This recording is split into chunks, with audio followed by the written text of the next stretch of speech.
여러분들은 다른 사람을 볼 때 어떤 면에서 품위가 느껴지시나요?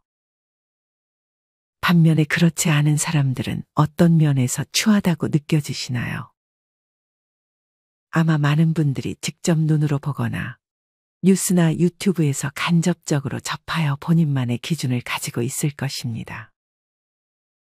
어떤 분들은 외모에서 그런 품격이 보인다는 분들도 계시고, 또 어떤 분들은 천천히 말하거나 남을 배려하는 말투에서 상대방의 품위를 느끼기도 합니다. 이렇듯 아마 각자가 생각하는 품격의 기준은 조금씩 다를 것입니다.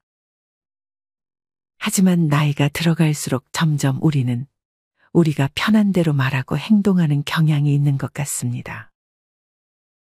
이 중 일부는 우리의 품격을 떨어뜨립니다. 물론 어느 정도 선에서는 남의 눈치 안 보고 자신의 기준을 가지고 말하고 행동하는 것은 좋은 것입니다.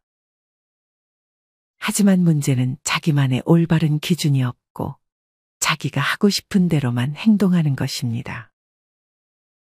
여러분들은 그냥 내가 편한 대로 인생을 살아가고 싶으신가요? 아니면 나이 들어가면서 인격과 품격이 같이 성장하는 삶을 살고 싶으신가요? 전자든 후자든 인생의 정답은 없습니다. 하지만 후자를 선택한다면 조금 더 성숙하고 자기 성찰과 함께 나이가 들수록 발전하는 인생을 살 수 있게 될 것입니다.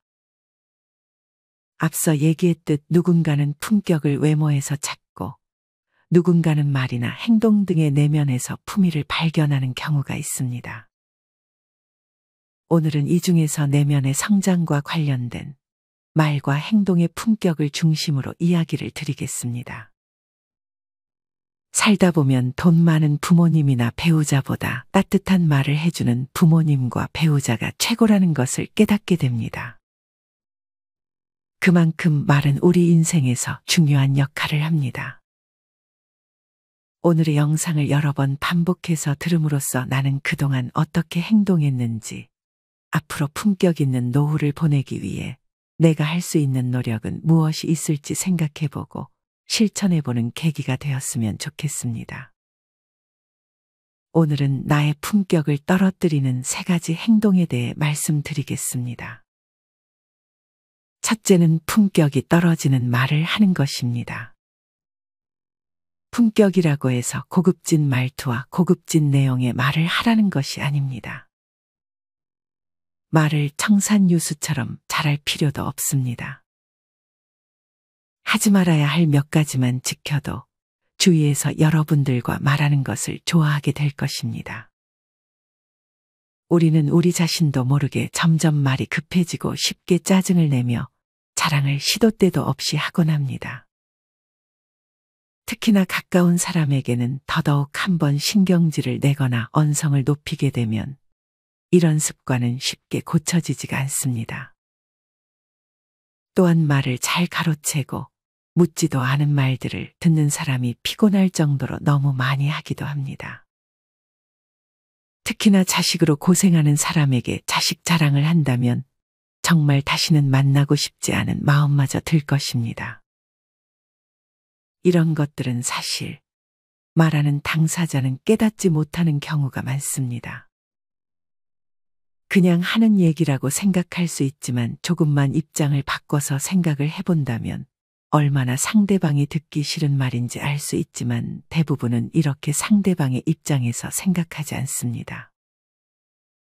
이처럼 상대방의 입장을 조금만 생각하는 연습을 한다면 조금 더 말에 무게가 생기고 이 사람은 입이 무거운 사람이구나 라고 생각이 들게끔 만들 수 있습니다.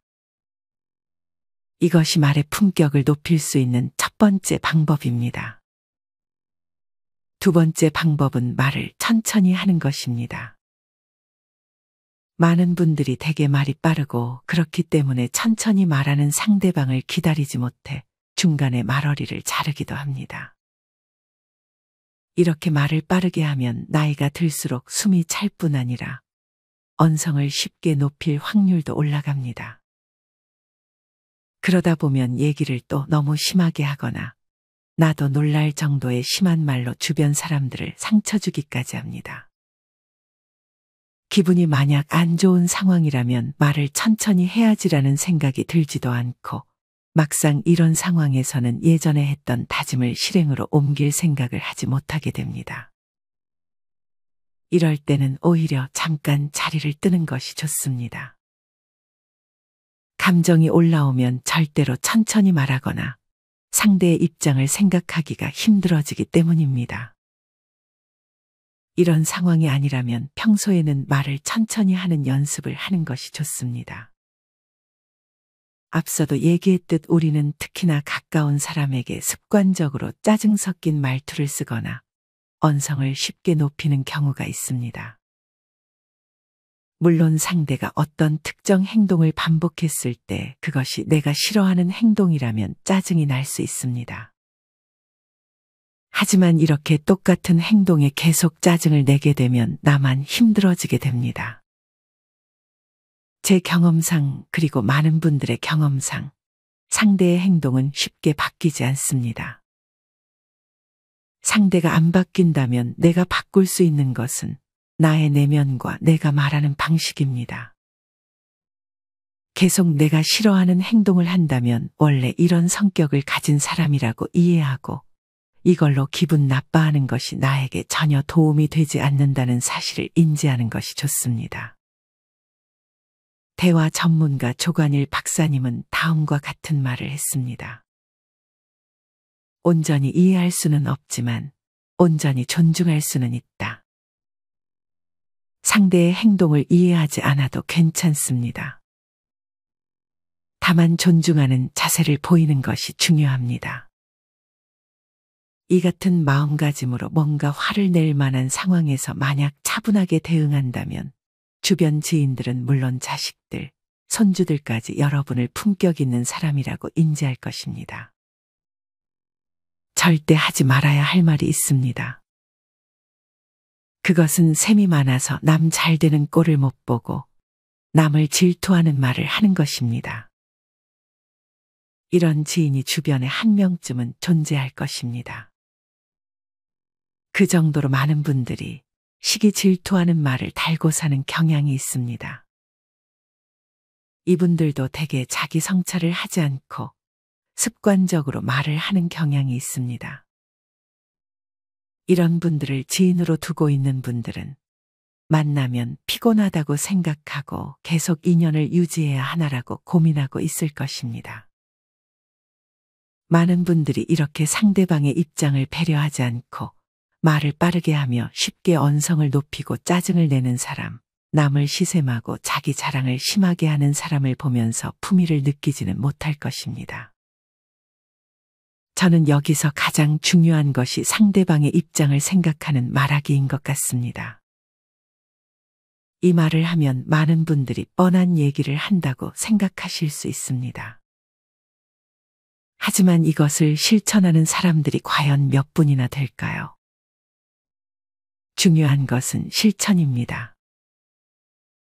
제가 하는 이야기는 대부분 여러분들이 많이 알고는 있지만 실천하지 못하는 것들입니다.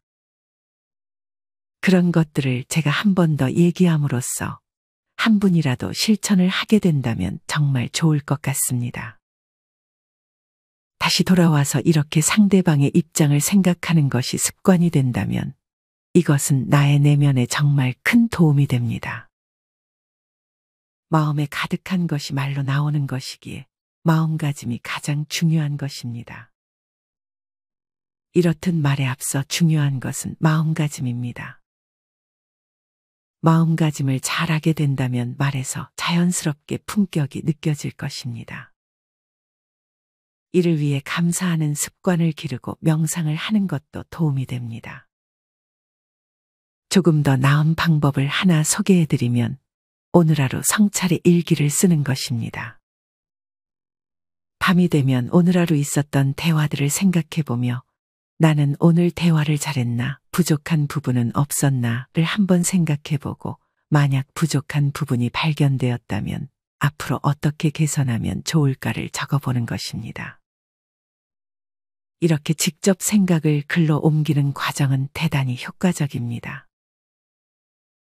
그냥 생각에서 그치는 것보다 훨씬 내 행동의 변화를 빠르게 도와줄 것입니다.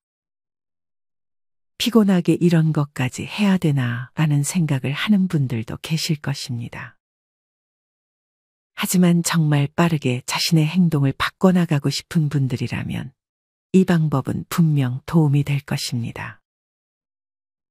원하는 것을 얻고자 한다면 반드시 그에 상응하는 노력을 기울여야 합니다. 정말 내면과 외면의 품격을 바꾸고자 하는 결심이 선 분들이 계시다면 제가 말씀드린 방법을 오늘 바로 실천해 보셨으면 좋겠습니다. 내 품격을 떨어뜨리는 두 번째 행동은 남과 자꾸 비교하는 행동입니다. 특히나 이런 행동은 자기만의 기준이 없는 분들에게서 많이 보여지는 행동입니다. 주변에서 혹은 방송에서 돈은 얼마가 있어야 되고 특정한 취미를 가지고 있어야 잘 사는 것이라는 등 주변의 말에 많이 휘둘리게 됩니다. 사실 비교하는 마음은 자연스러운 현상입니다. 특히나 나와 비슷하다고 생각했던 사람이 갑자기 잘 되게 되면 속이 쓰라리고 질투를 하며 불안감을 느끼는 것도 자연스러운 감정입니다. 우리는 어릴 때부터 끊임없이 비교를 하고 비교를 당하며 살아왔습니다. 아기 때 걸음마를 떼는 시기부터 학창시절 공부는 말할 것도 없고 취업, 결혼 등등 모든 부분들에 있어 남들과 특히 나의 친척들, 지인들과 비교를 합니다. 심지어 비교를 통해 누군가는 우월감을, 누군가는 열등감을 느끼게 됩니다.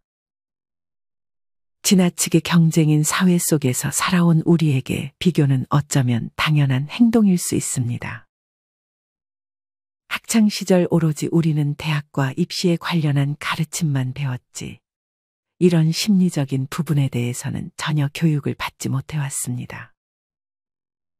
참으로 안타까운 현실입니다. 특히나 나이가 젊을수록 어딘가에 쫓기듯 사는 사람들이 많습니다.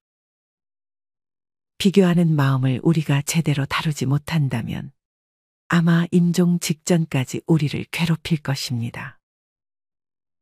이런 남과의 비교는 우리의 삶을 갉아먹습니다. 내가 아닌 다른 사람이 기준이 되는 삶은 끔찍한 삶이 될 수도 있습니다.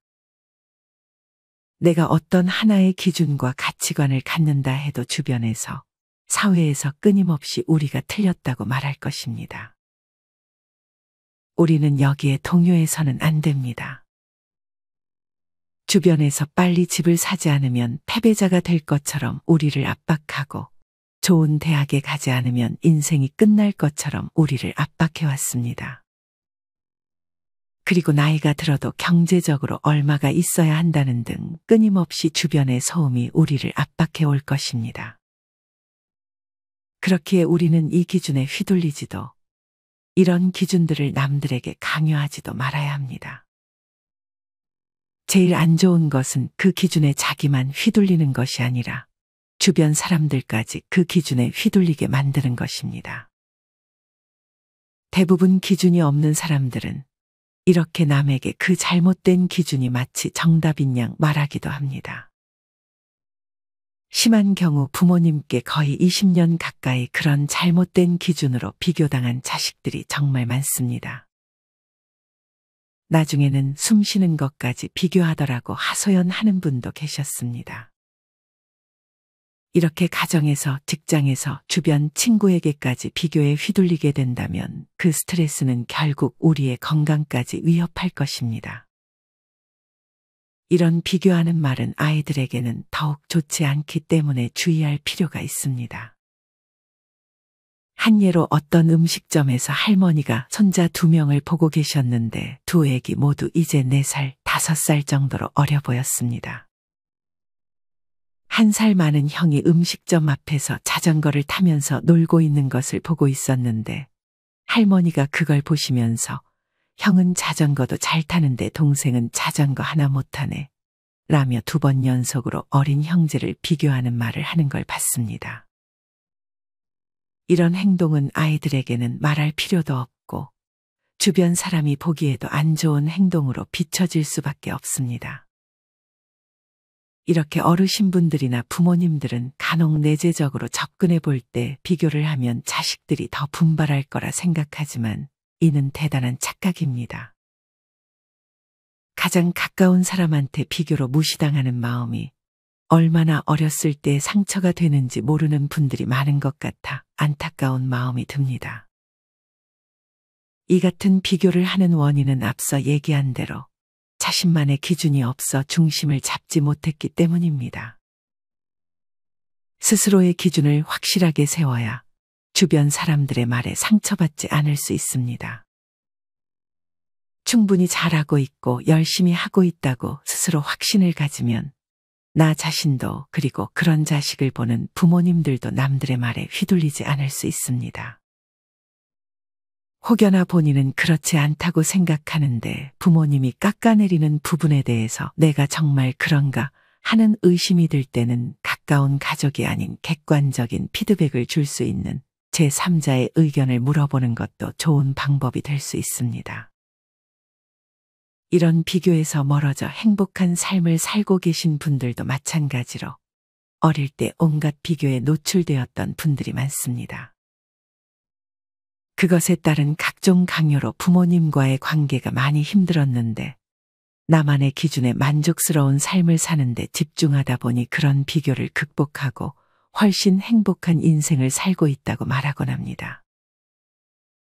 중요한 것은 내가 어떻게 살고 싶고 어떤 걸 좋아하면서 인생을 보내고 싶은지 분명해야 한다는 점입니다. 그 기준이 명확하다면 남이 비교하는 경우에도 흔들리지 않고 그 잘못된 기준으로 남을 비교하는 행동은 하지 않게 될 것입니다. 이와 관련된 내용들도 앞서 말씀드렸던 일기를 쓰며 기록해두는 것은 아주 효과가 좋습니다. 기준이 흔들리려 할 때마다 나의 생각을 글로 적어나가는 것입니다. 그냥 생각만 하는 것과 분명히 다른 효과가 나타날 것이니 반드시 해보시는 것을 추천드립니다. 나의 품격을 떨어뜨리는 세 번째 행동은 집안을 어지럽히는 행동입니다. 여러분들 주변에 집 정리를 잘 안 하는 분들이 한 명쯤은 있을 것입니다. 주변 지인들의 집 혹은 방송이나 유튜브에서 어지러운 집을 보면 어떤 느낌을 받으셨나요? 물론 이것만으로 사람을 판단할 수는 없지만 대개 집을 잘 치우는 사람들을 더 좋게 볼 것입니다. 예전 영상에서도 말씀드렸지만 한번 사둔 물건을 잘 버리지 못하는 분들이 계십니다. 이것이 심하면 저장 강박증이 생기게 됩니다. 이렇게 물건을 계속 쌓아만 두게 된다면 같이 사는 가족들은 당연히 그것을 좋게 보지 않을 것입니다. 심지어 그런 집 주변을 지나가는 사람들조차 좋은 말이 나오기 힘들 것입니다. 이런 분들은 집에 누군가를 잘 초대하지도 않습니다. 좋은 소리를 듣지 못할 것을 알기 때문입니다.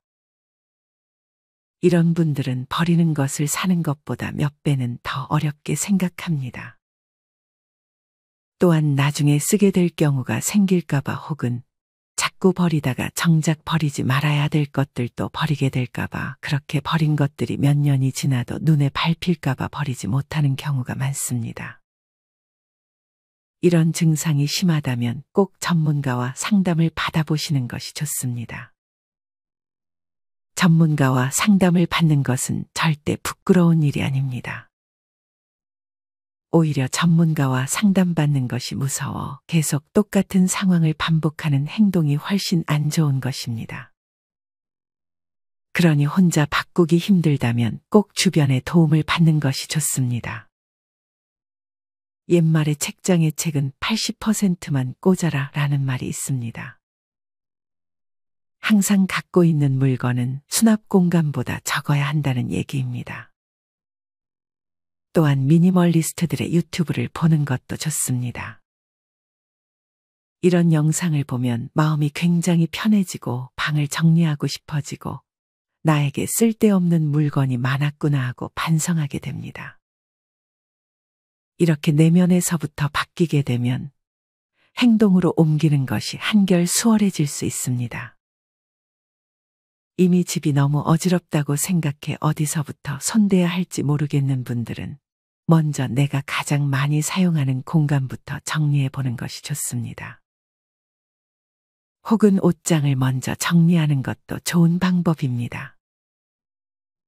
옷들은 아마 옷장뿐만 아니라 이곳저곳에 널려 있을 수 있습니다. 그런 옷들 중에 대부분은 안 입는 옷이 천지라는 것을 알게 될 것입니다. 무언가를 버려야 하는 순간이 오면 이게 얼마짜린데 라는 생각으로 망설이게 될 수 있습니다. 이렇게 사는 것보다 버리는 게 용기가 더 필요한 분들이 계십니다. 이런 분들은 애초에 정말 쓸 것이 아니라면 사지 않는다는 마음가짐으로 소비하는 것 또한 도움이 될 것입니다.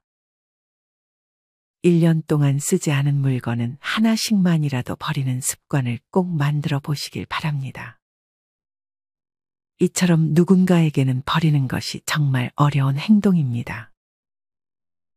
그러니 이것을 해낸다면 여러분은 정말 어려운 행동을 해낸 사람입니다. 할 수 있습니다. 인생지혜가 여러분을 응원하겠습니다. 오늘은 나의 품격을 떨어뜨리는 3가지 행동에 대해 알려드렸습니다.